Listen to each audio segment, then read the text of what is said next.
But what was the most interesting thing for me um, in the later part of my career was my involvement with Appalachia. And here I began to find, around the same time that I started visiting Manipur, starting in 2000, a similarity of issues of regional culture, of small culture. How is Appalachian culture being portrayed in the larger mainstream American media? We had funny little sitcoms like the Beverly Hillbillies, for instance, which are kind of negative in their portrayal.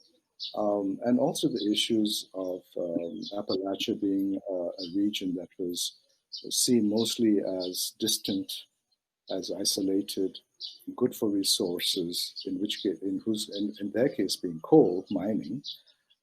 So the distance from Los Angeles and from New York and the natural resources that were being mined in Appalachia, and the Appalachians who wanted to hang on to the heritage in the face of this homogenization and the commercialization and corporatization of America, struck me as something that was very relevant to the Manipur experience that I was beginning to see and I was beginning to experience. So coming back to Manipur and working on the legacy of M.K. Binodini Devi, my mother, has also drawn from all my experiences here. It's become basically a project over here, not really that different from what I was doing in America. I'm just happening to work with Manipur like I used to work with China or I used to work with Philippines, but through the lens of a local culture, of a distinct culture, of a regional culture in the larger world that was globalizing very rapidly. And with the homogenization that all the young people are facing, the challenges of the new century that India was living up to in the 21st century.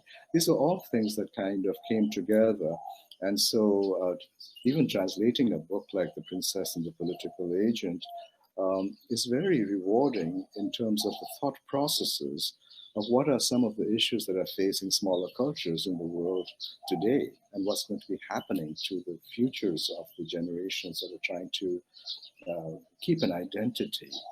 And the question with identity then also becomes like, what identity?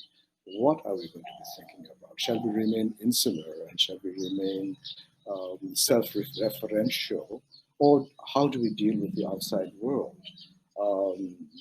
And how do we see ourselves in the context of the outside world, whether it's the larger India of which Manipur is a part of, or India also is dealing with this issue altogether of what does it mean to have a new India, which is globalizing, which is after Y2K, has become a digital resourced country at this point. So these are all these issues that I feel that are part of my conservation work that I've begun to do in Manipur, whether it is Polo or whether it is a translation of M.K. Binodini's work.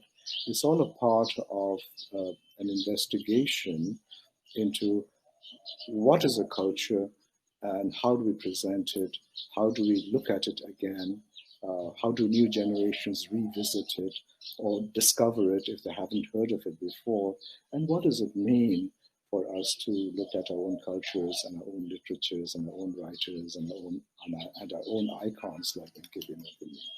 So that's basically a short, maybe long trajectory